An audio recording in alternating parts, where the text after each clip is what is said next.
ஆண்டவராகிய இயேசு கிறிஸ்துவின் நாமத்தில் அன்பின் வாழ்த்துக்கள்.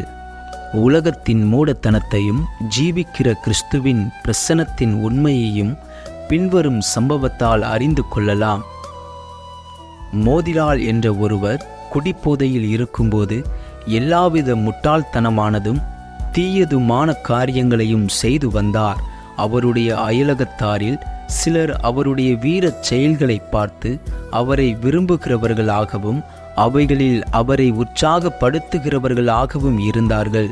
அவர் கிறிஸ்தவர்களோடு சம்பந்தப்பட கொஞ்சமேனும் விருப்பமில்லாதவராயிருந்தாலும் ஒரு தடவை உண்மையான ஒரு தேவனுடைய பிள்ளையோடு தங்கும்படி போனார். அங்கே அவர் சிநேகிதனுடைய நற்குணமானது அவருடைய குணத்தை மாற்றக்கூடிய விதமாய் கிரியை செய்தது. அவருடைய அயலகத்தாரும் இனத்தாரும் அவர் எத்தனை வித்தியாசமாய் மாறிவிட்டார் என்பதை பார்த்ததும் அவர் மேல் கோபம் கொண்டார்கள். இப்பொழுது அவர் தன்னை தீட்டுப்படுத்தி எல்லா மதங்களையும் கைவிட்டு விட்டார் என்று சொன்னார்கள். அவரை துன்பப்படுத்தவும் ஆரம்பித்தார்கள். அவர் மாறுத்தரமாக, நான் உங்களை பற்றி ஆச்சரியப்படுகிறேன். நான் குடிகாரனாயிருந்து உண்மையாகவே தீட்டுப்பட்ட போது நீங்கள் என்னை தடுக்கவில்லை. இப்பொழுது நான் தீய வழிகளுக்காக மனஸ்தாபப்பட்டு அதிலிருந்து கிறிஸ்துவால் ரட்சிக்கப்பட்ட பொழுது நான் என்னை தீட்டுப்படுத்தி கொண்டேன் என்கிறீர்களே என்று சொன்னார். அவர்கள் சொல்லக்கூடியதொன்றும் கிறிஸ்துவில் உள்ள அவருடைய விசுவாசத்தை விட்டுவிட செய்ய முடியாதென அவர்கள் கண்டபோது அவரை ஜாதியிலிருந்தும் வீட்டிலிருந்தும் வெளியேற்றினார்கள். அவர் வாதாடவும் இல்லை, புலம்பவும் இல்லை. சந்தோஷத்தால் கடவுளை துதித்து தன் சகோதரருக்காக ஜெபிக்க ஆரம்பித்தார். அப்புறம் அவர் ஆற்றை கடந்து வேறொரு பட்டணம் போக புறப்பட்டார். ஆறு மிக அகலமாயிருந்தது. படகு மத்தியில் போய் சேரவும் ஒரு பயங்கர காற்று படகை கவிழ்த்து விட்டது.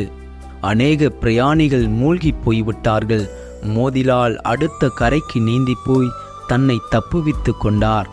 அவர் வீட்டிலிருந்து துரத்தப்பட்ட போது இழந்ததும் ஆற்றில் இழந்ததும் போக சில ரூபாய்கள் மாத்திரம் மீந்திருந்தன. அதுவும் அவர் கரையேறின காட்டில் இருந்த கள்ளர் கூட்டத்தால் கவரப்பட்டது. வீடு, சிநேகிதர், பணம் எல்லாம் பிடுங்கப்பட்டு தன்னந்தனியானார். ஜீவனுள்ள கிறிஸ்துவின் புதிதும் உயர்ந்ததுமாகிய அனுபவம் மாத்திரம் இல்லையானால் நொறுங்கியே போயிருப்பார். வெளிப்பிரகாரமாய் எல்லாம் போய்விட்டது. ஆனால் அவரது ஆண்டவரின் பிரசன்னத்தை அனுபவிக்கும் உணர்ச்சியையும் சமாதானத்தையும் அவரிலிருந்து ஒருவரும் எடுக்க முடியவில்லை. அவர் தனது சரித்திரத்தை கள்ளர் கூட்டத்தாருக்கு எடுத்துரைத்தார். அப்போது அவர் பூரண சந்தோஷத்தோடும் இருதய சமாதானத்தோடும் கண்களில் நீர் ததும்ப, என்னிடமிருந்து எல்லாம் எடுத்து கொள்ளப்பட்டது. ஆனால் கிறிஸ்துவில் நான் பெற்றுள்ள உண்மையான ஐஸ்வர்யங்களை ஒருவரும் என்னிடமிருந்து எடுக்க முடியாது என்று கூறினார். இதை கேட்ட திருடர்கள் அவருடைய பணத்தை திரும்ப கொடுத்தார்கள். அவர் பட்டணத்துக்குள் போனார்.